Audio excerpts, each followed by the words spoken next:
This move will unlock the Broncos as offensive questions and struggles throughout the first 4 weeks have really become a prominent topic of conversation for a lot of Broncos fans and folks around the NFL, questioning whether this Broncos team has the firepower to really make a run in the AFC West. Now is the time to really talk about a move that is really being talked about now and is something that would really do a lot for the Broncos and their firepower. I'm Sebastian with Broncos Digest. Welcome back, everybody. I am really excited to talk about this. Just as a Gator fan, I find this, or Gator alum, I should say. I did graduate from UF. But I just really want to talk about this because this specific topic was suggested pretty recently. And it's been floated around there for a little while now. But I think that it's actually worth an interesting discussion, at least, because I know the immediate reaction to this topic will be like, why the heck would the Broncos do this? This is not something that we need, nor is it something that would seem like it'd be a massive improvement. And I beg to differ, and I'm going to tell you why in this episode. But in the meantime, make sure to subscribe, like, comment, all that good stuff. I really, we both, Mark and I, really do appreciate everyone's contributions and support of this channel, and I do think all of it is very helpful. And just we want to keep building this community so we can do live streams, all that fun stuff in the future with all of you. But let's just jump right into it because I do think that these are really fun topics to talk about. So Zach Kellerman from Sports Illustrated had to say, proposing one potential trade for each team. Sports Illustrated's Matt Verderame, and Gilberto Manzano proposed the Broncos acquire tight end Kyle Pitts from the Atlanta Falcons in exchange for a fourth-round draft pick, landing a major upgrade at the position. And they Lou Scataglia, from Predominantly Orange, was also analyzing this proposal and said that the Denver Broncos tried to fix their tight end woes by signing Evan Ingram in the offseason, but Ingram has caught just 8 passes for 62 yards in 3 games. In fact, the Broncos tight ends have combined for only 18 receptions and 129 yards. So Kyle Pitts is outproducing the 4 tight ends who have caught a pass for Denver this year. It's interesting to kind of like talk about it this way, but I do think that Kyle Pitts is an interesting candidate for a trade. I know that in-season trades aren't something that the Broncos totally usually do. The last major one that most of us would remember was the Von Miller trade to the Rams that helped them go and win a Super Bowl. But that was when the Broncos were kind of on the downturn. We were really realizing that we were entering a new stage of the Denver Broncos. And so that move, while controversial still at this time, it was something that the Broncos felt like they needed to do. Now, we're in the stage of this young Broncos team where we feel like we should be acquiring talent. And people forget, just because Kyle Pitts is in his 4th season does not mean that he is old. Far from it. He's 24 years old. He started in this league very young. And I think that his experience in the league, and just because there's been a lot of memes and talk about just like, oh, will this be Kyle Pitts' year? Will this be the time where he finally, lives up to his potential, being the 4th overall pick in the 2021 draft? I think it's kind of overshadowed a lot of what, Pitts does well. I think that he's actually really improved as a blocker in terms of just the NFL aspect. When he was in college, that actually wasn't really his strength. He wasn't really a big blocker.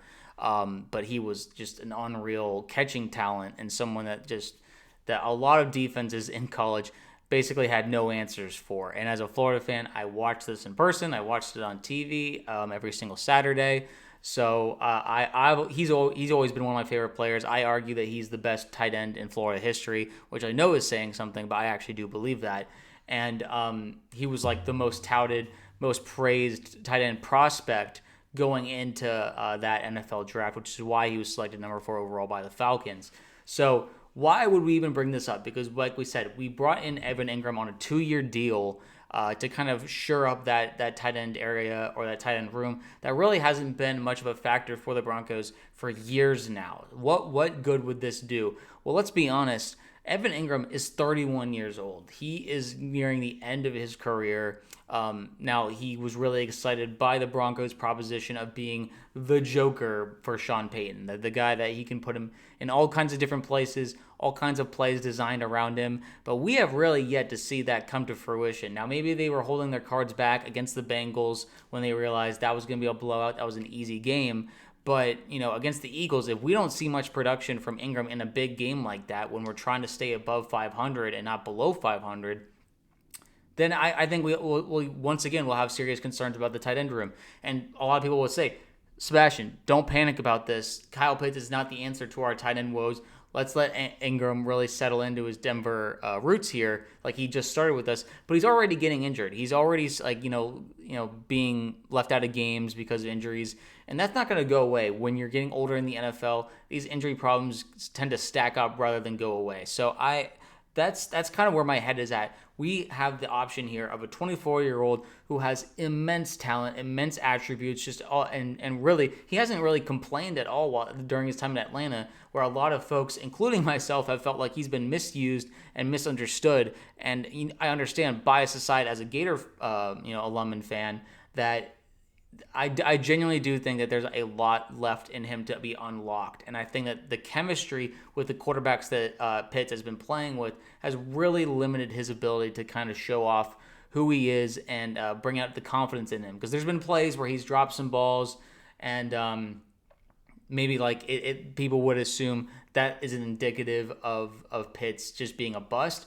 I don't think that's the case at all. I think that when your team is not performing very well, that can, rub off on you, even if you're still really, really talented. I just don't think he's in the right culture right now. And I think that his attitude would fit right in with Sean Payton. And I do think that Bo Nix, would really appreciate having a guy like Pitts. Nix to Pitts just has a ring to it, doesn't it? I do think that that's an exciting prospect just to have. But Matt Verdeman and Gilberto Manzano from Sports Illustrated, the guys who proposed this deal, they said, early on, it's been a struggle for Bo Nix in his second season, who has thrown 7 touchdowns and 4 interceptions on 5.6 yards per attempt. Furthermore, adding Pitts would free up more space for Courtland Sutton, Troy Franklin, and Marvin Mims Jr. Pitts is 24 years old and already has 20 catches for 205 yards and a touchdown, although he has never reached the potential many thought he had coming out of Florida as the number 4 pick in 2021. Pitts would still be a major upgrade for Denver. And Sean Payton, when regarding Ingram, has said there are certainly matchups, third down and red zone come to mind. With Ingram on the field, we're a better offense. So I don't want to make it seem like, this is only because of Ingram not performing and Sean Payton doesn't believe in them. And no, they do believe in him, but it's clear that they have specific situations for Ingram. And it's just not going to be enough, really, when we need an all-around guy who can develop with Bo Nix and develop just into the team's culture. Evan Ingram, we'll see how many games he plays on his 2-year deal, but listen, we were all really excited. He's shown great flashes when he was with the Jaguars, but I can't say that my confidence has been really instilled or reinforced, I should say, by the performance so far we've gotten this year. Ingram's basically been a no-show this season. And listen, injuries will happen, but that's only going to continue, as we've talked about. I don't feel like this is our solution and that we should be really looking for another player like Kyle Pitts, who is on close to that trade block. They haven't completely committed to there isn't enough drama where it's Pitts is asking out or anything like that because he's, a good guy and doesn't want to cause drama for his team. But at the same time, midseason, if the Falcons aren't doing well and if the Broncos are on the fringe of trying to make a push for playoff contention, I think this move would be utterly amazing. I think that there's not enough weapons that Bo Nix could have where, guys, especially who are injured. Listen, the guy who's behind Evan Ingram, Adam Trautman, he's fine. He's solid, but man, he's slow. And he does not have the physical attributes that Kyle Pitts does. The ceiling for Kyle Pitts is enormously high. I don't care what people have to say regarding what his production has been in the past few years. He has been dealing with Desmond Ridder for a couple years, Matt Ryan on his last leg, which he actually did really, really well with in his rookie season. And now he's been playing with a Kirk Cousin who's been washed up and a Michael Penix who's trying to find his footing in the NFL, just like Bo Nix is. But Bo Nix has been performing better than Michael Penix so far. So it's really just a matter of, do we think that this potential matchup between the two of them would actually be, pay off, or do we think that it'd just be another failure? Lou Scataglia, from Predominantly Orange had to say, we have seen some drops by receivers this year, and Evan Ingram has not yet gotten going. If the Broncos want to emerge as a top contender in the 2025 NFL season, they might be required to make a bold move to bolster the playmakers around Bo Nix.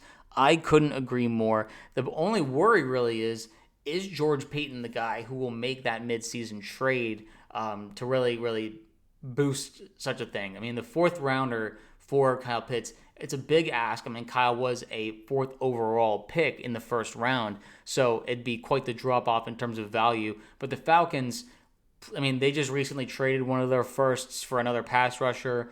Offensively, it seems like they really have a hard time getting on schedule, getting on the same page. And the Broncos have a more consistent time doing that, especially against lesser opponents. It's just a matter of, can the Broncos beat the teams, that are favored against them, that are, Super Bowl caliber, like the Eagles this week, who will be a very interesting test for them. Listen, if Evan Ingram performs against the Eagles and performs against, the Chiefs and all these guys that we'll be facing this year, then maybe I should take my words back. Maybe a deal like this isn't necessary. But just given the way that it's looked so far, I think that a deal for Kyle Pitts would be a huge, huge boost to this offense, because running back-wise, we're looking good. RJ Harvery's young, learning from J.K. Dobbins, and Dobbins looks fantastic. He's one of the leading rushers in the NFL through the first quarter of the season. And Courtland Sutton, once again, becoming a red zone threat, like always, reliable, has a great connection with Bo. I think Kyle Pitts has a very similar build to what Courtland Sutton plays like, and he's a team player. He doesn't cause drama. I do think that this would be a fantastic trade. But the question is for you guys, what do you think about this pairing? Do you think that a fourth rounder would be worth it? Do you think that's too much? Where are you on that value? Do you think that this is, a crazy idea, or do you think that you're actually on board with it? Let us know in the comments below how you feel about this this trade, and sound off below. Like, comment, subscribe, all that good stuff. I really, really want to see the Broncos do well and succeed this year. Just getting to the wild card round isn't enough for Broncos fans. We've already tasted it. We've already been right there, and we were going toe-to-toe with the Bills for at least a half, and then we got blown out in the second half. But now we want more. We want to win a wild card game. We want to win a divisional round game. We want to go back to that prominence that we were at, and that's going to involve making some deals, making some risks. And, listen, George Payton has been hated on for previous risks, like the Russell Wilson trade, and then really that's what frustrates me about that specific deal. Before we end here, I just want to talk about that.